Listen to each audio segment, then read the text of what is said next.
Басталды. Ендеше бірінші сұхбатымыздың жалғасы Қытайдағы сұмдық оқиғалар бұл бүкіл дүние жүзінің назарын аударып отырған үлкен әлемдік ірі оқиға. Әсіресе екінші дүниежүзілік соғыс тұсында 6 миллион еврейді неміс фашистері қынадай қырды.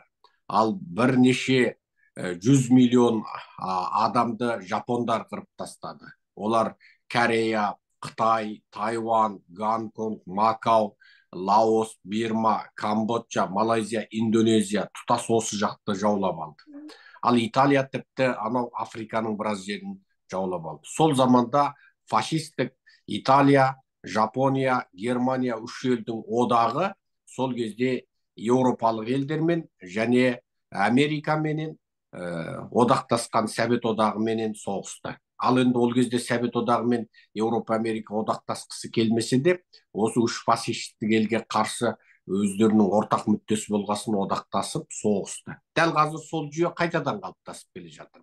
Сол кездегі үш фашистік ел Германия, Италия, Жапонияның орнын бүгін Ресей, Қытай, Иран осы үш фашистік ел жаулап, үш диктаторлық ел орнын басып, енді оның ортасына біздің мынау сол Ресейдің мәжбүрлеуімен солардың сызған сызығынан шыға алмайтын Орта Азияның стандары қосылып тұр.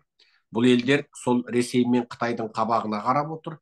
Билеушілерінде жаңағы Грузия, немесе Әзербайжан, немесе Украинаның басшылары сияқты тәуелсіз саясат жүргізетіндей қарым қабілет болмағандықтан, тіпті анау ертенің ертесінен орыстың КГБ-сының басыбайлы иттері болғандықтан олар Қытай мен Орысқа жаңағы тізе бүккен бодан болған жаңа қуыршақ тәуелсіз ел сияқты саясат жүргізіп отыр. Соның кесірінен Қытайдағы қазақтарымызды Қазақстан билігі қорғай алмай отыр. Мысалы, Израиль бүкіл жер бетіндегі еврейдің құқын қорғайды. Тіпті мынау фашистік Ресей жер бетіндегі бүкіл орыстың құқын біз қорғаймыз дейді. Германияда солай. Ал Америка өзінің ықтияр хатын алған, яғни грин картын алған шетелдіктің де құқын қорғайды. Оған дәлел осы Араб елі, Біріккен Араб Әмірлігінде Дубайда мынау кезінде Американың грин картын алған Уаң Жиңүй деген Қытайды, Араб пен Қытай бірігіп, Венгериядан Дубай арқылы ұшып, Америкаға бара жатқан жолында тұтқындап түрмеге салмақ болғанда, сол Америка грин карты болған үшін Америка араласып, сол жартылай азаматы Уаң Жиңүйді құтқарып қалды. Кейін оның жаңа қалыңдығы жүретін қызы У ханым, фамилиясы У. Ол Дубайда Қытайдың жасырын түрмесі бар. Ол түрмеде ұйғырлар, жалпы шыңжаңдықтар, мүмкін қазақтар жатқанын бүкіл әлемге әшкереледі. Кейін сол Дубайда Қытайдың жасырын түрмесі бар әшкереленгеннен кейін барып, міне қазір Голландияда, тағы басқа Еуропа елдерінде, Америкада Қытай полициясының құпия мекемелері, Қытай ұлттық қауіпсіздігінің құпия мекемелері ашылып жатыр. Олар кәдімгі Қытай үшін жұмыс істейді. Енді бұл сөзіміздің неғып анау әлемдік ірі фашистік елдер одағынан қазіргі Қытай саясатына дейін жалғастырып айтып отырған себебіміз, Қытай қазір Қазақстанға да әмірін жүргізіп отыр. Оның дәлелі Қазақстанда туысы қамалған қазақ тек Гүлайша Оралбайқызы ғана емес. Жаңағы Ділшат Оралбай ұлының нақақ қамалып отырған, 18 жылдан бері нақақ қамалып отырған сол Ділшат Оралбайдың туған ұлы да Қазақстанда, оны үркітіп, қорқытып отырған Қазақстан ұлттық қауіпсіздігі. Бұл пікірмен Гүлайша Оралбайқызы сіз келіспеуіңіз де мүмкін, бірақ үнсіз қалуыңызға әбден болады. Бұл менің пікірім. Бұл және мен Америкада болғандықтан еркін айта аламын. Ал сіз Түркияда болғаныңызбен Қазақстанның әлі азаматсыз, сіз қорқуыңыз мүмкін. Бірақ мен өз көзқарасымды айта беруіме болады. Енді жалпы Қазақстанда қорқып Қытайда қамалған туыс-туғанын іздей алмай отырған қазақтың легін айтсақ өте көп. Мысалы, Қарақат Әбдешқызы, Іле Қазақ автономиялы облысы Алтай аймағы Буыршын ауданының қызы. Ол бүкіл әулетімен, күйеуімен және екі қайнысымен, қайнатасымен ол Буыршында туристік үлкен әдемі жерде қонақ үй бизнесін, ресторан бизнесін ашқан. Және туристерге қызмет көрсету бизнесімен айналысқан. Ол Буыршын енді өте көркем жер табиғат өте көркем, Буршын өзені мен Ертіс өзенінің қиылысы, маңында жаңағы көркем Қанас бар мысалы.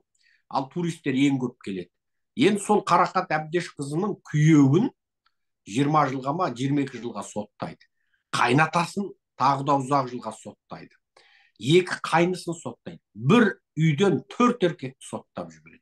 Ондағы бар мақсаты сол жаңағы Іле Қазақ автономиялы облысы Алтай аймағы Буршын ауданының партия комитетінің секретары, парткомның бірінші секретары Қытай қатын олардың туристік бизнесін тартып алмақшы болды.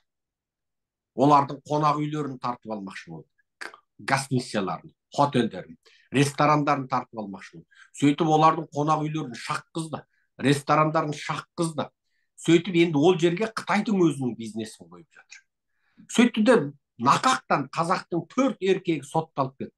Ал Қарақат Әбдеш екі бүлдіршін, ол Қазақстанға ерте көшіп келген қазақ, Қазақстанның азаматы, оған тиіс алған жоқ. Қолында қазақ паспорты. Ең соңында Қазақстанға амалсыздан күйеуінен, екі қайнысынан, қайнатасынан айырылып келді. Енді сол Қарақат Әбдешті Қытайдың жасырын күштері және Қазақстан ұлттық қауіпсіздігі бірігіп отырып, қорқытып, қоқан-лоққы жасап, сол Қарақат Әбдеш Қытайдың Қазақстандағы елшілігінің алдында, Астана қаласында бірнеше мәрте пикет өткізген үшін өлтіреміз, анау бүлдіршіндеріңді ұрлап кетеміз, бүлдіршіндеріңді өлтіріп кетеміз деп қорқытып, нәтижесінде Қарақат Әбдеш қазір сотталып кеткен күйеуі туралы ләм-мим демейтін халге жетті. Неге? Оның бауыр еті баласы ол үшін бірінші керек болып тұр. Ал оған үрейді тудырып отырған Қытайдың Қазақстандағы жұмсақ күштері, Қытайдың жаңа шашал десе бас алатын, Қытайдың осы Қазақстандағы компанияларының консультанты, кеңесшісі болып жұмыс істейтін, Қытай үшін жұмыс істейтін сол жұмсақ күштер. Олар тіпті сол Қазақстандық қарақолдарды, рекеттерді ақша беріп, себебі оларда ақша көп. Қытайдың мұнай компанияларынан олар бөле алып отыр, үлес алып отыр. Сөйтіп олар жаңағы ақылға көнбеген, ақша берейін десе көнбеген, бопсаға көнбеген Қарақат Әбдешті қорқытып, ең соңында күйеу туралы арыздануды да тоқтатқызды. Бұл бір. Екіншісі, Алтай қаласынан, яғни Іле Қазақ автономиялы облысы Алтай қаласынан және Алтай қаласының Жеменей ауданынан келген, сол Қытайда ресторан ашқан, тойхан ашқан, кәдімгі жас болса да бас болып бизнес жасаған өнерпаз Алтынай Арасанқызы деген болған. Алтынай Арасанқызының күйеуі жас үйленген. Оны Қытайлар түрмеге қамайды. Түрмеге қамағаннан Алтынай Арасан арызданып жүріп түрмеден шығады. Енді сол түрмеден шыққан күйеуін жібер, ел қатарлы, маған Қазақстанға жібер, біз жас үйлендік, мен әлі бала сүйген жоқпын деп жылап зарлағанына қарамастан күйеуін Қытай жібермей отыр. Сол кезде Қытайдың полициясы не деп айтады? Біз сені Қазақстанға жіберсек, сен концлагерде отырғаныңды, яғни Қытайлар айтады жаңа тәрбиелеу орталығы. Біз концлагер дейміз. Сонда отырғаныңды әшкерелеп қоясың. Біз сені өлтіріп тастасақ өлтіреді екенбіз, бірақ ешқашан Қазақстанға жібермейміз деп айтады дейді. Біз сені өлтіріп тастауға да дайынбыз, бірақ Қазақстанға жібермейміз дейді. Міне сөйтіп жас жұбайлар екі жақта аңырап жылап отыр. Бұл екі. Үшіншісі, әлгінде біз айттық, Байболат Күнболат. Оның інісі өлі ма, тірі ме? Қытайлар оны сойып, бауыр бүйрегін бір өлгелі жатқан бауыры уланған не бауыр қатқан бір Қытайға сап жіберді ма? Бүйрегін 260 мыңнан 520 мың долларға сатып жіберді ма? Көзінің жаңағы мүйізгек қабатын әрқайсысын 30 мың долларға сатты ма? Білмей. Інім тірі ма, тірі емес пе? Білмей Байболат Күнболат әлі шырылдап жүр. Ал Қалида Ақытқан 3 ұлы, 3 келін, 14 немересінің өлтірісін біле алмай, ол кісі шырылдап, 70-тен асқан жасына қарамай, ол кісі зарлап отыр. Ал Қытай консулдығының алдында қаншама апалар, қарындастар бар. Мысалы, менің жерлесім Тұрсын деген апамыз бар. Ол кісінің күйеуі пенсияға шыққан қарт адам, 2 ұлы бар, Қазақстанға көшіп келген, 2 ұлы, екеуі де доктор, дәрігер, Қазақстанда дүрілдеп кәдімгі медицина саласында жақсы жұмыс істеп жатыр. Қазақ тіліне судай, өздері жаңағы біз басқа дәрігерлер сияқты емес, адал, таза жігіттер, жаңағы табысын адалмен табады, науқастарын жаңағы диагнозын дәл айырады. Әсіресе мынау коронавирустың кезінде қазаққа өте үлкен еңбек істеді сол жігіттер. Қаншама жаңағы ақшасы жоқ азаматтарды да тегін емдегенін естідік. Қиналып жаңағы ауырған, бірақ ақшасы жоқ. Естіп жатырмыз. Дәл қиналып тыныс ала алмай келгенде емдеп тұрғызып берген. Одан басқа да небір күрделі науқастарды жаңағы емдеп жазған сол менің екі жерлесім, екі бауырым бар. Сол сол жаңағы Тұрсын апамыздың күйеуі. Соны бар болғаны екі ұлын Қазақстанға жіберген үшін пенсияға шыққан адамды нақақтан нақақ бәлен жылға соттап жіберді. Мұнда бәйбішесі жаңа Тұрсын апамыз аңырап жылап жүр міне. Нақақ. Одан басқа қаншама және ана жерде қарындастарымыз жүр Қытай елшілігінің алдында ереуілі түсіп. Оны біздің ұлттық қауіпсіздік апарып қамайды. Яғни Қазақстан ұлттық қауіпсіздігі Қытайдың жаңағы үкіметінің тапсырмасын орындап отыр. Енді әлгіндегі сіздің айтқан 18 жылы қамалып түрмеде өлтірілген, осы жуырда өлген, қайтыс болған, бірақ мәйітін туысына бермеген әлгіндегі имам туралы айттыңыз. Аты жөні кім деп едіңіз? Кешіріңіз.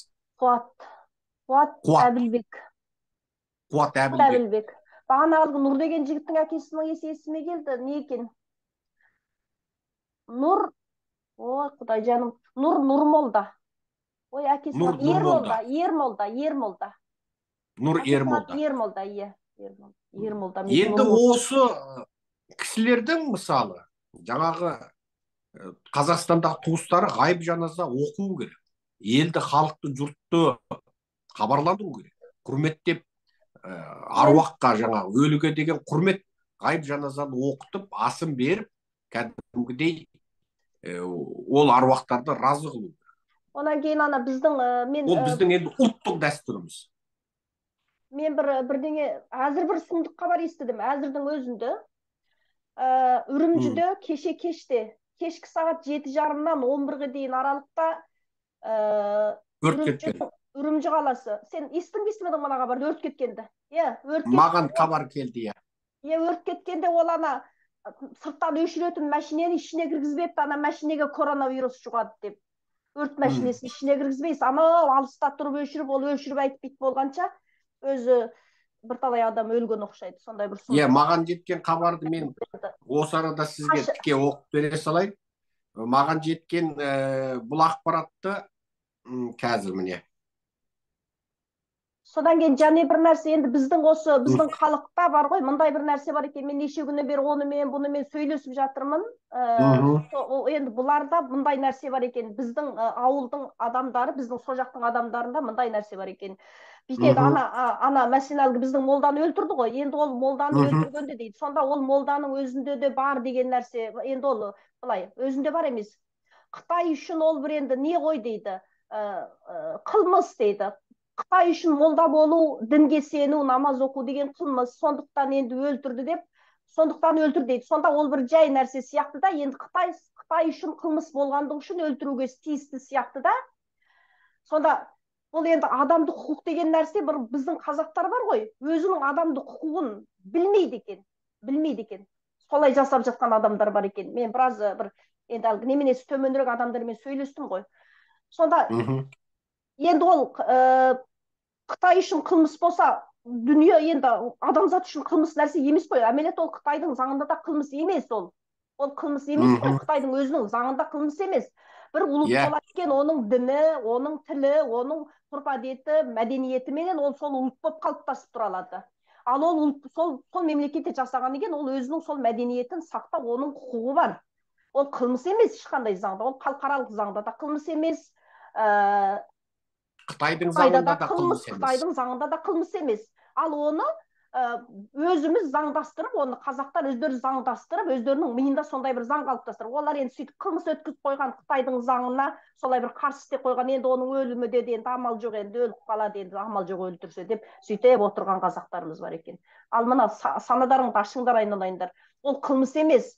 Қорықпаңдар, ол қылмыс емес. Бір ұлттың өзінің ғұрп-әдеті, ол өзінің мәдениеті, қайсы дінге сенеді, мейлі бұтқа сенсе сенсін, ол өзінің бұл қысқа ғана бір өмірде өзі қалай рахат жасаса солай жасау керек. Тек қана заңын бұзбаса болды. Қытайдың заңын, немесе дүниенің заңын, немесе адам өлтірмесе, заң бұзу деген көп қой, мәселен, ондай жұмыс істемесе, ол заңсыздыққа жатпайды. Сондықтан қорықпаңдар, туыстарың молда болып өлтірсе, не болмаса үйінен Құран шықса, ойбай, Құран шыққандығы үшін Қытайдың заңына қайшылық істеп қой деме. Ол Құран шыққан деген Қытайдың заңына қайшы нәрсе емес ол. және ол Құранды Қытайдың баспасынан, Шинхуа баспасынан, халық баспасынан өздері рұқсат беріп, өздері заңды басып шыққан Құран. Иә. Және оның басқа ешқандай жазу жоқ. Осы бүкіл дүние жүзіндегі Құран қалай болса, ол да сондай Құран. Бір әріп өзгермеген Құран. Мәселен, бағана ғана Қуат деген Шинжаң бір не бар ғой, бір ислам университеті дейтін университет бар ғой. Шыңжаң ислам институты деген ислам бар. университеті, ол заңды университет, ешкімнің жеке ашып алған университет емес. Сол университетте оқыған жігіт, сол жерден тәрбиеленіп шыққан. Ол бір заңсыз бір жерде оқыған, ондай жағдай жоқ. Ол заңды түрде мешіт салды. Ешкімнен рұқсатсыз өз алдына салған жоқ. Халықтан жиу жиып, үкіметтен таңбасын бастырып рұқсатын алып мешіт салған адам. Енді оның күнәсі жоқ, күнәсіз өлтіріп отыр оны. Сол қылмыс па сол? Қандай бір адамзат қоғамында, қандай бір ортаға қойсаң да ол қылмыс деп есептелмейді. Енді мына жалпы Қытайдан келген қазақ болсын, Қазақстандағы қазақ болсын, бір нәрсе өте маңызды. Өзінің құқын білу. Конституцияда белгіленген құқық және бүкіл халықаралық адамдық құқық заңнамаларында белгіленген құқық. Ол құқықтарға Қазақстан үкіметі де, Қытай үкіметі де бәрі қол қойып қойған. Біріккен ұлттар ұйымына мүше болған елдердің барлығы дүниежүзілік адамдық құқық жарғыларына, конвенцияларына қол қойып қойған. Ал енді осы құқықтың аясында заңды өздері бұзып, ол адамды қандай да бір жаламенен, кез келген бір сылтауменен оны соттайтын болса, еркіндігін шектейтін болса, онда қалған қазақ өре түрегеліп соның құқын қорғау керек. Иә, солай істеу керек. Ал құқын қорғамаған қазақ, біріншіден ол адам емес, екіншіден ол надан, үшіншіден ол Құдайдың қарғысына қалады. Сен өз басың еркіндікте тұрып, зұлымдықта шарасыз қалған, ешқандай көмек айналасынан келмейтін адамға сен еркін әлемде тұрып, сен оның құқын қорғайтын бір қарекет жасамасаң, іс жасамасаң, сөз айтудан қорықсаң, ол Құдайдың қарғысына қалатын бірінші тірлік болады. Бұл жаратушының заңына қайшы. Жаратушының заңы бойынша біз бұл дүниеге сынаққа келдік. Біздің ауырлығымызда, біздің көрген Құдай берген нығметтер де бізге жаңа Құдайдың салған ауыртпалықтар барлығы сынақ. Ал осы сияқты біздің ол жақтағы туыстарымыз да, тіпті туысымыз түгілі албаты жерлесіміз де, мүлде бізбен туыстық қатынасы жоқ кез келген қазақ бізге сынақ. Біз ол жердегі қазақтың құқын қорғауға міндеттіміз. Ал егер ол жерде қазақтар туралы біз қандай да бір қарекет жасап, олардың құқын қорғамасақ, біз Құдайдың алдында қара бетпіз және Құдайдың жазасына қаламыз. Әлгіндегі Қазақстанда әлі де қаншама қазақтар отыр. Мысалы, мынау соңғы кезде қазақтың малын қыстаудан қыстауға, жайлаудан жайлауға көшіртпей, малдың қойдың сілекейінен тест алып жатыр. Қойдың сілекейінен тест алып, анау бәленбай қора қойды, 30-40 қора қойды иіріп қойып. Ол 30-40 қора қойдың иіріліп, сайдың аузында жиналып, жатқанына бір ай болыпты. Қақаған аяз. Сонда ол енді бір жағынан ана қойы өлу керек. Онан енді бір жағынан ана жайлауда сатқан құрт майының ақшасын, анша-мынша алық тұрғын сатып алған ақшасын, жанқалтадағы ақшаны ана тез тексереміз деп, ол ақшасын суырып алады енді. Суырып алу керек. Бірақ суырып алады. Одан кейін ана тірі қалған қойы өледі. Сонымен былай. Бітті. Қазақты банкрот қылу керек. Одан қалған енді қыстай аштан өледі, үйінде жатып. Аштан өледі. Иесін карантиндеп жаңағы аудан орталығына, қалашыққа, ауылға карантинге еркегінде, әйелінде жауып тастайды. Бітті. Сосын малы не қорада аштан өледі, не жаңағы жайлауда, тас қораларда, не ен далада аштан, шөлден өліп жатыр. Қасқыр қуып өліп жатыр. Өткенде ғана біз Американың медиасына шығарып, 350 қойы бар қазақтың, ол карантинге жабылған кезде қойының бәрі аштан өліп, жардан құлап өліп, қасқыр жаңағы тамақтап өліп, және жабайы иттер қуып, жардан құлап, сөйтіп өлген қойының саны жаңағы не бар, тірі қалған қой 33 бас қой қалды. Ал қалған қойының бәрі біткен. Теңкиіп жатыр. Енді осының барлығы қазақты банкрот қылу, тақыр таза қайыршы қылу, сосын қазақтың қолындағы жерді жайлауды алып алу. Жерді жайлауды алып алғандағы мақсат не? Бүкіл Шыңжаңдағы мынау жасыл жерлер, сулы жерлер, адам өмір сүруге қолайлы жердің бәрі қазақтың қолында. Енді сол қазақтан жаңағы жерді өстіп мәжбүрлеп тартып алады да, миллиондаған Қытайды Шыңжаңға кіргізту, ал қазақты жаңағы жұмысқа орналастырамыз, жұмыспен қамтамасыз етеміз деп ішкі Қытайға құлдыққа жіберу. Ішкі Қытайда өлгелі жатқан шал $1000 жұмыс істемейді. Ал қазақтың атпал азаматы ол жерде $100, $150 жұмыс істеуге мәжбүр етеді. Сонан кейін бір нәрсені байқап қалдым мен. Сол жақта тұрып видео істеп жатыр. Ол видеоны әтей жіберіп жатыр. Бері қарай кетсін деп жіберіп жатыр. Ол қазақтардың құлағына жетсін деп. Ана жақтағы арғы бетте Қазақстандағы деп жіберіп жатқан болуы мүмкін. Мәселен, оның ішінде не істей алады олар өздері? Сол жерде нені түсінуге болады? Қазақтар сол жерде нені түсінуге болады? Ана Қытайдарға ана пайдасының болып жатқандығының мәлім анадан. Ана видео істеп жіберіп жатқаны сол істеген видеоларының, былай қысқасын айтқан кезде, олар айғайлағандығы үшін, дертін айтқандығы үшін азырақ болса да оларға пайдасы болып жатқандықтың белгісі. Сондықтан олар шырылдап әйтеу қорықпаған кішкене бар. Ең қысқасы қорқатын ғой енді олар, әлгі бүтін қарым-қатынасты үзіп тастағандардың өзі әзір жанынан не тойды олар жанынан тойды, не өлім не көрім деп жатыр. Және бір жағынан пайдасы тиіп жатқан болуы мүмкін. Сондықтан олар видео істеп жатыр. Сондықтан қазақтар тыныш отырмай айтыңдар, халықараға жеткізіңдер. Дүниеде бәр адам қорқақ емес, небір мықтылар бар, небір мықты саясаткерлер бар. Ең азында біздің істеген арызымыздан өздерінің әлгі жеке бас пайдасы үшін, мәнфааты үшін болса да пайдаланып болса да, бізге азырақ болса да бір жолы ашылады деген сөз. Содан пайдаланып қалса да бізге пайдасы болады.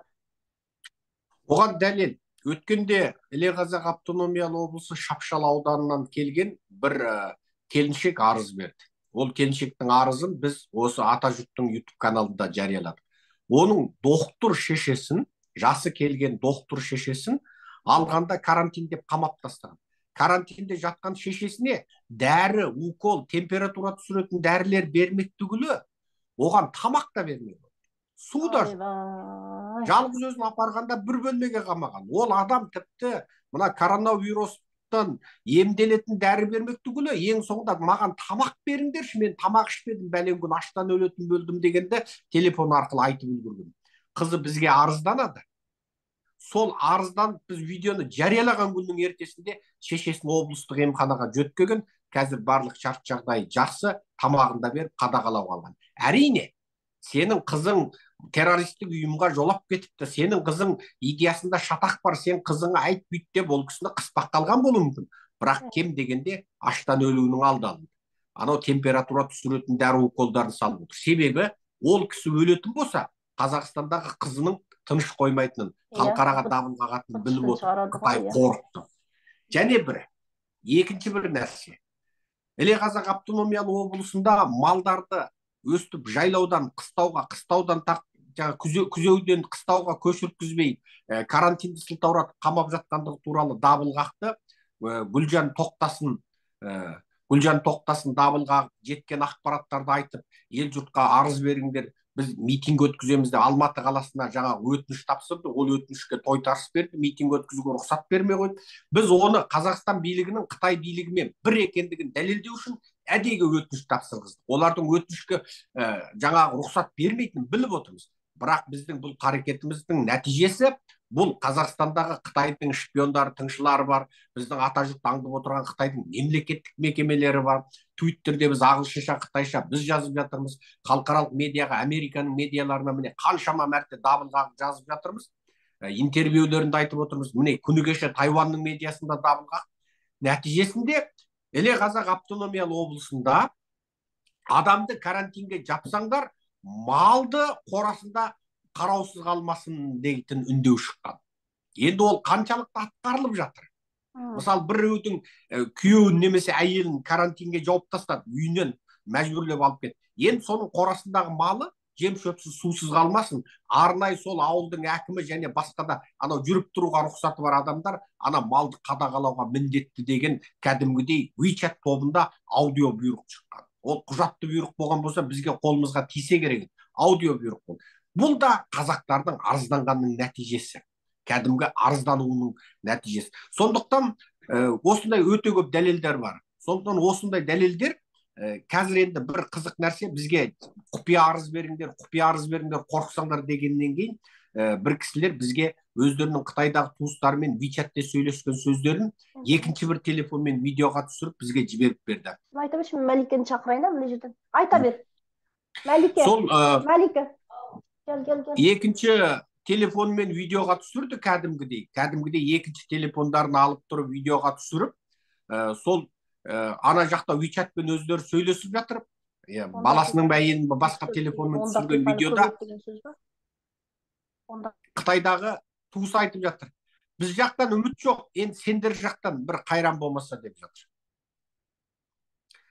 Біз жақтан үміт жоқ деп айтып жатыр. Соған қарағанда олар шетелдегі туыстарынан, Қазақстандағы туыстарынан, Қазақстандағы қазақтардан қайыр күтіп отыр. Және оны қорықпай өздері ашық айтып отыр. Сондықтан Қазақстанда қазақтар қарекетке келу керек. Одан басқа амал жоқ. Сол естіліп жатыр, және 10 минут вақыт бар. Жақсы, ендеше Гүлайша, біз сіздің жаңағы арыздарыңызды мүмкін болса қызыңыз арқылы жазып, маған тікелей жаңа WhatsApp'та жіберіп бер. Ана қайтыс болған кісілердің аты жөндері, орын уақыты, керек фактілерді біз көтереміз. Жаңағы анаңыз туралы фотоларды фотоға түсіріп, менің WhatsApp'ыма жіберіп бер. Оны да біз аударып ағылшынша, қытайша халықаралық ақпаратқа көтереміз. Сосын баяғыдағы сияқты өзіңнің тіке телефоныңды жаңа саясаткерлер мен тілшілерге береміз, өз аузыңнан интервью бересің. Біздің жұмысымыз осы. Қытайда ең соңғы қазақ бостандыққа шыққанша, және Қытайда қазақтың адамдық құқықтың санасында оның өмір сүру құқы, еркіндігі, бас бостандығы, мал мүлік құқы, жер құқы, жылжымайтын мүлік құқы, банктегі ақшасы, компаниясы, тағы басқа, қысқасы оның білім алу құқы, шетелге сапарлау құқы, туыс-туғанмен сөйлесу құқы, шетелдегі өзінің туыс-туғандарымен хат-хабар алысу құқы, телефонда сөйлесу құқы. Бұның барлығы адамдық құқықтың жаңа құрамында. Сондықтан әрбір қазақ Қытайдың заңы солай деген әңгімені айтпау керек. Қытай халықаралық заңнамаларға қол қойған, және өзінің жаңа жазған қағаздағы әдемі заңында азаматтардың ондай құқықтарының бәрі қамтамасыз етілген. Қытайдың конституциясында азаматтардың дінге сену құқы және дінге сенбеу құқы болады. Мына діннен ана дінге ауысу құқы болады. Дінге сенетіндердің дінге сенбейтіндерді, дінге сенбейтіндердің дінге сенетіндерді жаңағы мұқату, кекету құқы жоқ. Әрқандай адамның діни наным сенім бостандығы қорғалады. Азаматтардың хат-хабар алысу құқы қорғалады. Жеке меншік құқы қорғалады. Мал мүлкі байлығы қорғалады деп анық жазған. Және Қытай Халық Республикасы өзі қол қойған халықаралық конвенцияларға, заңдарға және Біріккен ұлттар ұйымының жарғыларына бағынады деп тұрып жазған. Енді өсти отыра, ол жерде азғантай қазақ, өзі момын қазақ. Енді сол қазақты жаңағы жаныштап қырып жоямын десе, біз оған жол бермейміз. Себебі қасық қанымыз қалғанша, соңғы деміміз қалғанша біз Қытайдағы қазақтың құқын қорғаған. Қытай билігі ойламасын, жуас қазақты сұраушысы жоқ, жаңағы қалағанымша өлтірем, қамайым, мал мүлкін тартып алам, жайлауын жерін тартып алам деп. Оған ешқашан жол берілмейді. Себебі Қытайдың Қазақстанда мүддесі бар. Біз қаласақ, Қытайға қазірге дейін қанша санкция салғызып отырмыз, сол жұмысымызды жалғастырамыз. Қытайды халықаралық қысым арқылы Қытайды батыстың алдында мәжбүрлеп, осы талаптарымызды орындауға мәжбүр қыламыз. Сондықтан біз әрбір қазаққа, осы видеомызды тыңдап отырған әрбір қазаққа айтамыз, әрбір қазақ өзінің құқын қорғауға тиіс. Біз Ирандағы қазаққа Иран билігі тисе, қорғауға дайынбыз. Өзбекстандағы қазаққа өзбектің диктаторы тисе, қорғауға дайынбыз. Моңғолиядағы қазақтың қазірше жағдайы жақсы, бірақ Моңғолияда әсіре ұлтшылдық күшейіп келеді. Егер ол жердегі қазаққа да олар тізесін батырса, олардың да құқын қорғауға тиіспіз және дайынбыз. Ал Ресейдегі қазақтардың құқы қазір тапталып жатыр. Бейшара қазақтарды Украинаға соғысқа айдап, жастарын қынадай қырып жатыр. Мен міне Американы қазір яқут сақалар басып қалды. Олар Украинаға соғысқа тұтқынбыз деп қолға беріледі екен де, Украина үкіметі уәде қылған $10,000 алып, қолдарында куәлігі бар, Америкаға ұшып келіп, Америкадан босқындық мәртебесін алып жатыр. Ал осығанға дейін Ресейдің бір қазағы Америкаға сол жолмен кепті дегенді естіген жоқпын. Біз бүкіл дүние жүзіндегі қазақтың құқын қорғауға дайынбыз. Ендеше аман сау болыңыздар. Жақсы, рахмет Серікжан, Алла разы болсын сенен, рахмет, сау бол. Жарайды.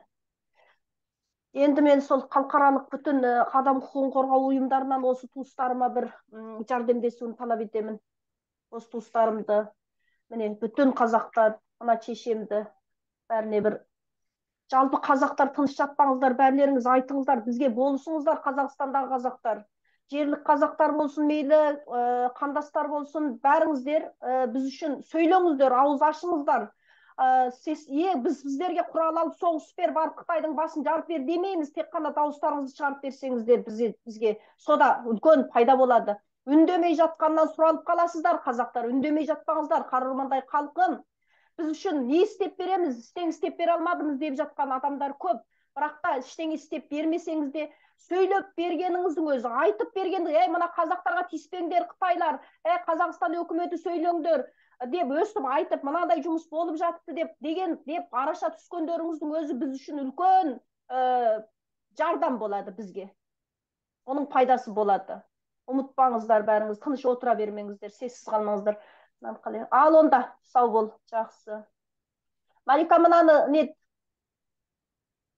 өзім басқара алмай отырмын.